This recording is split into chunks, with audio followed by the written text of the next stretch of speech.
कोजागिरी पौर्णिमा म्हणजे नक्की काय? शरद ऋतूतील अश्विन महिना. अश्विन महिन्यातील अश्विन पौर्णिमा म्हणजे कोजागिरी पौर्णिमा किंवा शरद पौर्णिमा. या पौर्णिमेला अजूनही बरीच नावं आहेत. बंगाली लोक याला लोक्खी पूजो म्हणतात, तर कुणी याला कौमुदी पौर्णिमा देखील म्हणतात.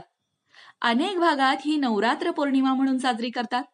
कोजागिरी म्हणजेच कोजागरती आणि कोजागरती म्हणजेच कोण जागा आहे, कोण जागृत आहे, असं विचारत माता लक्ष्मी देवी त्या दिवशी सर्वत्र फिरत असते असं म्हणतात.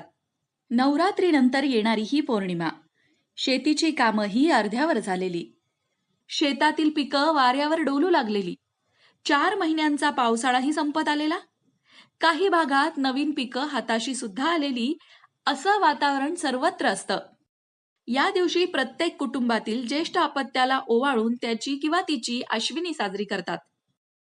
रात्री उशिरापर्यंत गप्पा गोष्टी करत, रास आणि गरबा खेळत, आठवणीतली गाणी गात सर्वजण जागरण करतात.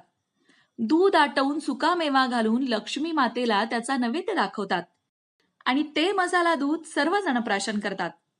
चंद्र आपल्या सौम्य प्रकाशात संपूर्ण पृथ्वीला न्हाऊ घालत असतो. कोजागिरी पौर्णिमेसंदर्भात अनेक वेगवेगळ्या कथा सांगितल्या जातात. त्यापैकी एक कथा अशी सांगितली जाते की एकदा एक राजा आपलं सगळंच वैभव आणि संपत्ती गमावून बसतो.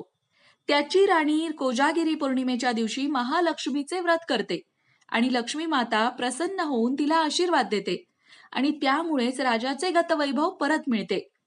एका मान्यतेनुसार कोजागिरी पौर्णिमेच्या दिवशीच माता लक्ष्मी समुद्र मंथनातून प्रकट झाली होती आणि त्यामुळेच असं म्हणतात की महालक्ष्मी मध्यरात्री या चंद्रमंडलातून उतरून खाली पृथ्वीवर येते.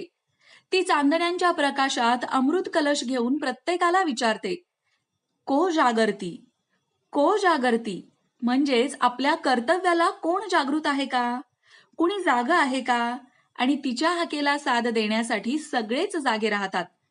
मग तिची वाट पाहणाऱ्या साद देणाऱ्या सगळ्यांनाच ती अमृत म्हणजेच लक्ष्मीचं वरदान देते, धनधान्य सुखसमृद्धी देते. शरद ऋतूमध्ये हवामानातही बरेच बदल घडून येतात. ऋतू बदलाचा तो काळ असतो. दिवसा गरम आणि रात्री थंडी पडते.